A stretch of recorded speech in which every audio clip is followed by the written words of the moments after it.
Akkam jirtu dhaggeeffattootaa fi jaalatamtoota maatii Faana Aartii YouTube kanneen sagantaa keenya hordoftan hundi nagaan keessa nagaa qabu jedhan dhaggeeffattoota keenya. Nuti sagantaa keenya guyyaa har'aa qabannee dhiyaannee jirra. Isinis bakka teessaniin hordofanis afeerraa keenya kanneen Faana Aartii YouTube maatii hin ta'in ammoo Faana Aartii YouTube subscribe akkasuma bakka alaarmii tuquudhaan like, share fi viidiyoo keenya walii qoqqoodaa walii qaqqabsiisaa isiniin jenna dhaggeeffattoota keenya. Amma gara sagantaa keenyaatti isin dabarsaa. Sagantaa keenya waliinis turtii gaarii qabaadhaa isiniin jenna.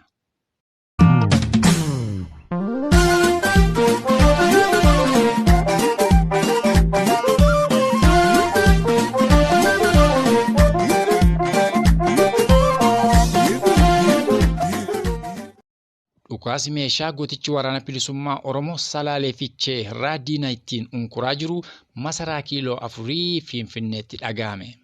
Akkuma beekamu gootichi waraana bilisummaa Oromoo golee Oromiyaa maraa keessatti tarkaanfii jajjabaa diina irratti fudhachaa jiruu fi ammas jabeessee kan itti fufe ta'uun sochii waraana bilisummaa Oromoo amma godhaa jiru.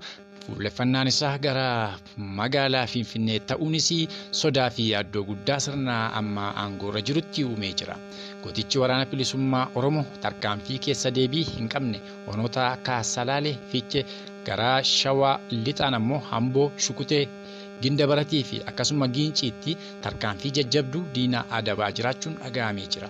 Gama lixaa Oromiyaa Dambidolloo Gidaamii Begii fi akkasuma Mandii dabalatee gama Gimbii Naqamtee fi gama Kiiramuttis gootichi waraana bilisummaa Oromoo saffisaan tarkaanfii diina irratti fudhachuu eegalee jira.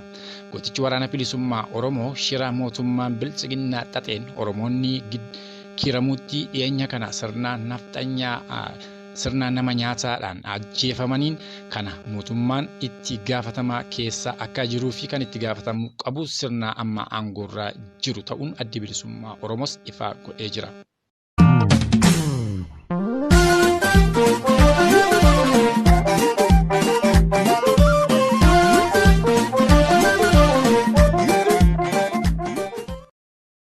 Bakkoota gootichi waraana bilisummaa Oromoo adda durummaan humna isaa jabeeffatee keessatti sochii guddaa godhaa jiru akkasuma naannoo Salaalee Garba Gurraachaarraa haga magaalaa Olataa ga'utti gama Hamboon ammoo haga magaalaa Gudar ga'utti gootichi waraana bilisummaa Oromoo akkasuma gara Shaashamanneen Tulluu Boolloo dabalatee gara Kibbaa Lixaa Oromiyaa Yaabelloo akkasuma ammoo Nagallee Booranaa magaalaa guguddaa kana lamaan naannoo hundaan itti marsee gootichi waraana bilisummaa Oromoo tarkaanfii sirna Biltsiginnaa irratti fudhachaa jiraachuunis dhagahamee jira.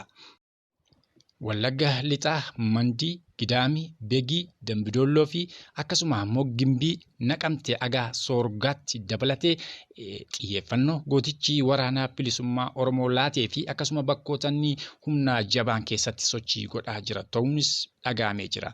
Gara Wallagga Baanas Kiiramuu Shaambuu magaalaa Shaambuu irraa kiiloomeetirii 10 kan fagaattu daannoo sanatti akka gootichi waraana bilisummaa Oromoo yeroo adda addaa tarkaanfii fudhachaa jiru ta'uus dhagahamaa jira.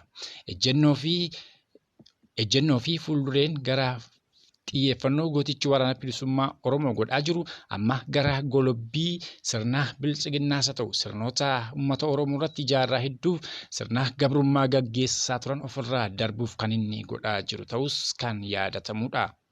Itti fufuunis gootichi waraana bilisummaa Oromoo Harargee dhiyaa akkasuma Harargee ba'aa gara Asabot Bordoddee akkasuma ammoo gootichi waraana bilisummaa Oromoo Karrayyuu Fantaallee akkasuma gama Walloo Aanaa Baatee akkasuma naannoo Dasee dabalatee gootichi waraana bilisummaa Oromoo Haxaayyee sirna Biltsiginnaa fi akkasuma sirna nafxanyaa irratti tarkaanfii fudhachuu jabeessee itti fufee jira.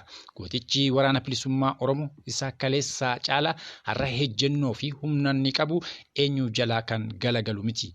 Gootichi waraana bilisummaa Oromoo har'a ga'umsa waraanaa fi akkasuma ammoo ga'umsa qabsoo bilisummaa Oromoo milkeessuudhaaf kan ejjennoo qabuu fi kan hundumtuu abdii itti godhate ta'uunis kan beekamudha.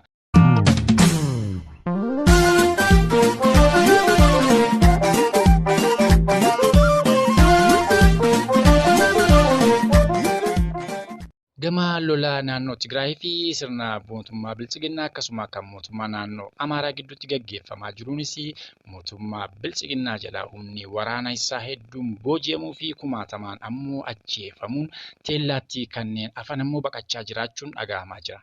Yeroo ammaa kanatti sirni mootummaa naannoo Tigraay duula jabaa mootummaan Biltsiginnaa isa dhumaa jedhee har'atti labsee ofirraa rukutuudhaan lola yeroo ammaa gaggeeffamaa jiru meedaa Biltsiginnaa keessatti injifannoo guddaa gagalmeessuu akkasuma gandoota magaalota hedduu akka gadhiisisaa jiran fuulli isaanii gara dasee ga'uudhaaf yeroo ammaa kana lolli guddaan kan gaggeeffamaa jiru. Lola kanarratti akkuma beekamu dargaggootaa fi akkasuma daa'imman umurii 14-15 irratti kan baay'atu sirna mootummaa Biltsiginnaan humnaan geeffamanii yeroo ammaa kana mootummaa naannoo Tigraay qabamanii harka mootummaa naannoo Tigraayitti karaa TV isaanii interview taa jiru. Daa'imman umurii 13, 14, 15 kan hin guunne keessattuu dhalattoonni Oromoo hedduun achitti sareen reeffa isaanii nyaachaa akka jirtuuf hedduun ammoo yeroo ammaa kana qabamanii afaan Oromoo kanneen dubbatan kumaatamaan karaa viidiyootiin mul'achaa jiru.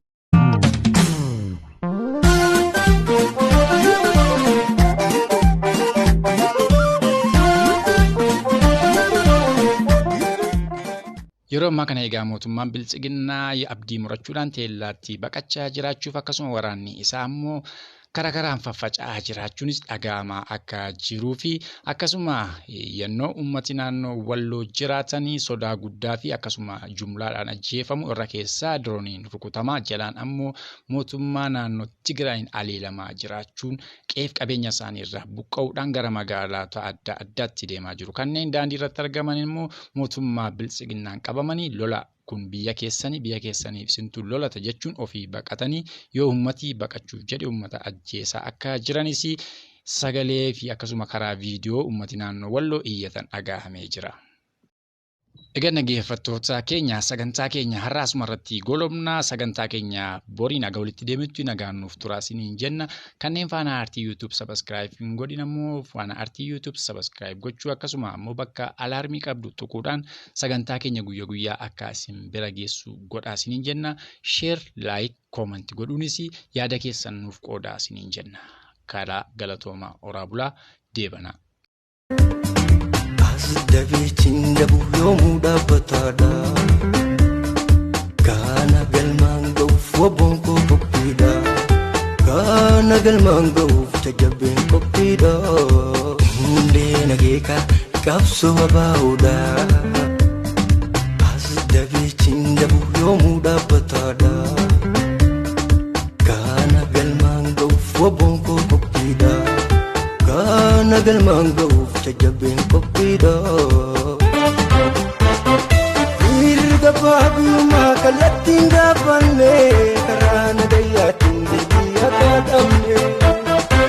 Guddaa gabrummaatiif qawwee lafaa qabne gaaffii saba keenya deebisuu dirqamne. Gaaffii lammii keenya deebisuu dirqamne. Mirga baabiyummaa kallattiin gaafanne karaa